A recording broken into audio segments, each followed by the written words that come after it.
I guess I would like to frame today's Edgecast as being probably the most special Edgecast that we've ever done in our sort of humble and nascent existence as a gaming company. I'm here as a huge fanboy. Oh, thank you. Of Charles Martinet, and Charles, I'm sure you're accustomed to doing an introduction as to who you are, because some people might not know the name Charles Martinet. That's true, but they all know. Hello, it's me, Mario. Woohoo! Mamma mia, you number one. And Luigi too. Luigi number one. Ho ho. And Wario, have a rotten day. Yahoo! And well, Luigi, everybody cheap with me. And baby Luigi. And baby Mario. Let's go. Woohoo! Wow. That's amazing. How many of those do you do? I do those 6 characters in all the games and whenever Nintendo calls, and that's the thrill and the joy of my life. Wow, that's incredible. So and obviously Edge is based in London. You're in London. Hey, you're not from London. No, not from London. I went to the drama studio of London though many years ago in 1979-80. Wow. Sir John Gielgud was the patron at the time, and there was a year of training to become an actor. That's incredible. Yeah, that's it's great. And is that how you got into this whole thing? Or? It was the beginning. The way I got into acting was I was going to be a lawyer, and I was in school to do that. And life said, no, you can't have the professor you want. You can't do the thesis you want. You're going that way. And so a friend of mine said, come and take an acting class. And I had never acted in my life, terrified of people, very shy. And he said, well, we'll tell you what we'll do. We'll eat lunch every day. And that way you can have a nice meal. You don't have to do the monologues if you don't want to. We'll just have a nice time together. And I thought, what could be better than that? Food. I obviously am very partial to that. So I went and did it, and all of a sudden he said, we're doing monologues. He says, Charles, you're up. Get up there. And I got up and I did my monologue shaking like a leaf, and absolutely was told, you're the only person that wasn't nervous. How did that happen? And I thought, well, maybe I could play around at this, and I auditioned for Oberon in Midsummer Night's Dream, the school play, and watched all the other actors do their monologue, and I did mine, and I knew I was the best, and I called Les. I think I got this part. I'm sure I got this part. Don't count your chickens before they hatch. And sure enough, I got nothing. And that lovely failure was the beginning of the fire that said to me, I am going to be a professional actor. Wow. It was the beauty of falling flat on your face at your most, here I am, I won, clonk, that gave me the opportunity to say, no, this is what I want, because I know I can do this. And I started working hard, and eventually Berkeley Repertory Theater came out and did an audition for a summer apprenticeship program. That school play had just finished, and I went and I did the monologue along with everybody else that had already just done the play, and I did Oberon's monologue. Really? And I got the apprenticeship, and then from that my dear friend said, go to London, study to be an actor. And so I did. And the Drama Studio of London is still there, out in Ealing, I think, still, and young actors are being recruited and coming every day. So it's been an absolute joy and wonder. And then, of course, I did theater for 10 years and then started doing corporate videos when someone said, hey, you want to go to a corporate video? What's a corporate video? It's a video that's corporate. What should I do? Act. Okay. So I went in and did corporate videos, and then all of a sudden, I was doing corporate videos, and then one day I did a commercial standing there as the character from what was that? A painting with the pitchfork, and the wife is there. American Gothic. Oh, yes. Yeah, American Gothic, sure. and I do that, and the producer says, "Well, great. Now, do you do voiceover?" And I said, "Sure." Here's the script.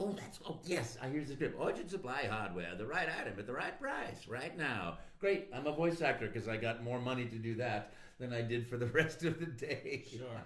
So one thing led to another, and into the beautiful life as an actor and doing what actors do. I was sitting on the beach, reading a book, enjoying the sun, and waiting for the sun to set when my pager went off in 1991.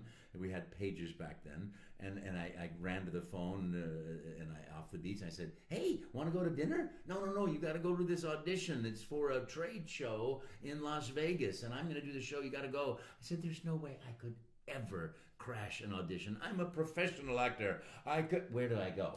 And I have no idea, but I got off the beach, ran to this audition, found a parking space. That was a miracle in those days. And I was walking in the door as the producer was walking out the door. And I said, I knew it was a producer because there was a Sony camera bag in the cameraman's hand. Yeah. And I said, "Can I read for this part?" And he goes, "Ugh. All right, come on in. We'll set the camera up. You're an Italian plumber named Mario. You're from Brooklyn, and it's for this company called Nintendo. And you're going to be doing a real-time animation system. It's never been created before, still hasn't been created. It might not work. If it doesn't work, I'm not going to pay you to drink coffee all day. So make up a voice, make up a video game, start talking, and whenever you run out of things to say, that's your audition." And I thought to myself, Italian plumber from Brooklyn. Get out of my face. I'm working here. Come on, They're bothering me. You're like, "Nah, what are you doing? I'm under the sink here. Get out of me, And I thought, well, don't do that because you'll have to do that all day. And what if they're kids? Sure. You want a voice that's going to be engaging, not pushing off. And so I thought, well, I'd done Gremio and Taming of the Shrew a few years before. Nice Italian guy. Talk like it. I'll do that voice, but I'll do him younger, and then I'll make up a bit. Oh. I knew nothing about video games. I had never heard of Nintendo, never heard of Mario. All I knew was pong, pong, pong, and waka, waka, waka, waka, waka, waka. Sure. And I think, well, I know. I'll make up a game about food. And I'm sitting there thinking, well, I do Gremio's voice, nice Italian guy, talk like this. I'll make him younger, and then I'll just talk about food. And I heard action. I said, "Hello, I'm a Mario. Let's make a pizza pie together." And I started making up this thing where we'd make food, and then I'd chase you with the food. And if I caught you with the food, you had to make the food and chase me with the food. And I thought for sure, once he heard the pizza thing, he'd go, "Yeah, cut, thank you, next." And he didn't. So I said to myself, don't stop. So I made up every single possible pasta dish. I was inventing pasta dishes, sliding up and down the hill in lasagna pans for each other. And then we're going to make another lasagna with meatballs in it. And we put the meatballs in the lasagna. And then the spinach, I'm going to slide on the hill. And I finally, I just blah, blah, blah, blah, blah, blah, blah, until I finally heard, "Stop talking. Cut. There's no more tape. Thank you. We'll be in touch." And I thought that was the end. That means to an actor, there's the door. Yeah. Don't let it hit you. And I left. I went back to the beach, saw the sunset. He got on the phone. He called Nintendo. He said, "I found our Mario. I got him." And they only sent my tape out of all the actors that they saw because I was the only actor who wouldn't shut up. Excellent. Wow. So there's a lesson for young people. Don't shut up. Never stop talking. Never stop talking. Even if you don't know what to say. And I was having so much fun with the character. Yeah. That was what really kept me going. So I thought, I don't know who this character is exactly, but I love this guy. Yeah. And I just wanted to do it more and more and more. And I've certainly had that opportunity. And that's why you're here in London now.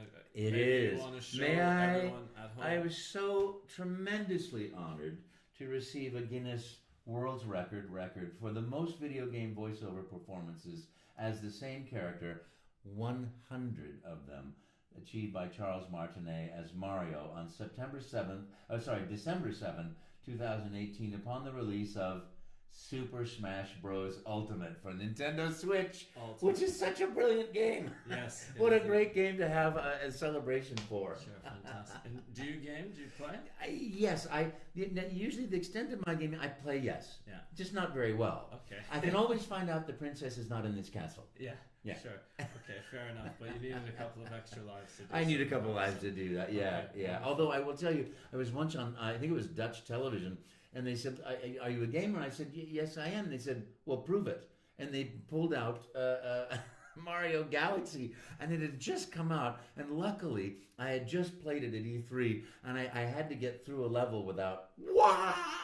And I mean, I was sweating, and I'm like, "Oh my gosh, I'm going to be proven such a fraud if I fail." And I made it. Yeah. I made it through, and they said, "Wow, you really are a gamer." And I was like, Yeah, of course.